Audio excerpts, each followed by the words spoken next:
'Twas the night before Christmas. Illustrated by Twas.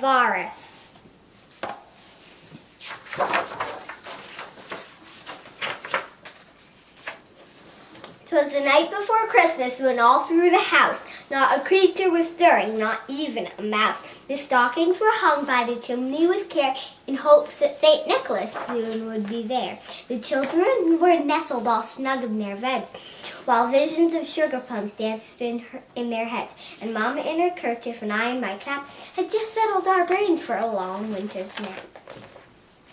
When out on the lawn there arose such a clatter, I sprang from the bed to see what was the matter.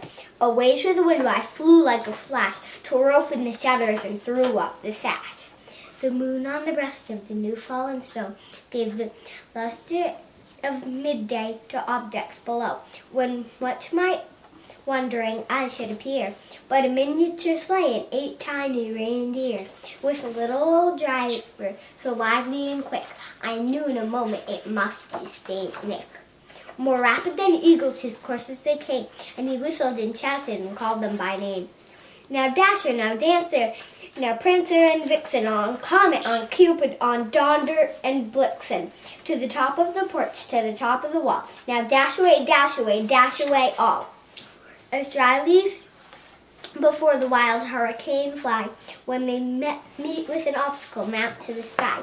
So up to the housetop the coursers they flew, with the sleigh full of toys and St. Nicholas too. And then in a twinkling I heard on the roof the prancing and pawing of each little hoof. As I drew in my head and was turning around, down the chimney St. Nicholas came with a bound. He was dressed all in fur from his head to foot, and his clothes were all tarnished with ashes, and so a bundle of toys was flung on his back, and he looked like a peddler just opening his sack. His eyes, how they twinkled, his dimples, how merry. His cheeks were like roses, his nose like a cherry. His little mouth was drawn up like a bow, and the beard of his chin was as white as the snow. The stump of a pipe he held tight in his teeth, and the smoke had encircled his head like a wreath. He had a broad face and a little round belly that shook when he laughed like a bowl full of jelly. He's chubby and plump, a right jolly old elf, and I laughed when I saw him in spite of myself.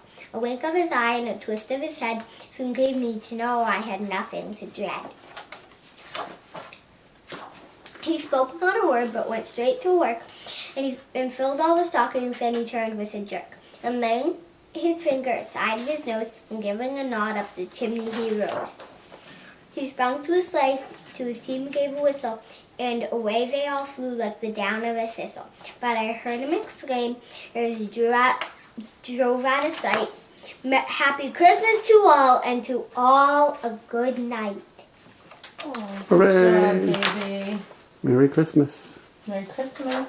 Oh, Merry Christmas, Calvin J. Merry Christmas. Well, it's still Christmas Eve, not Christmas. All right, the sooner we fall asleep, the sooner we can open presents.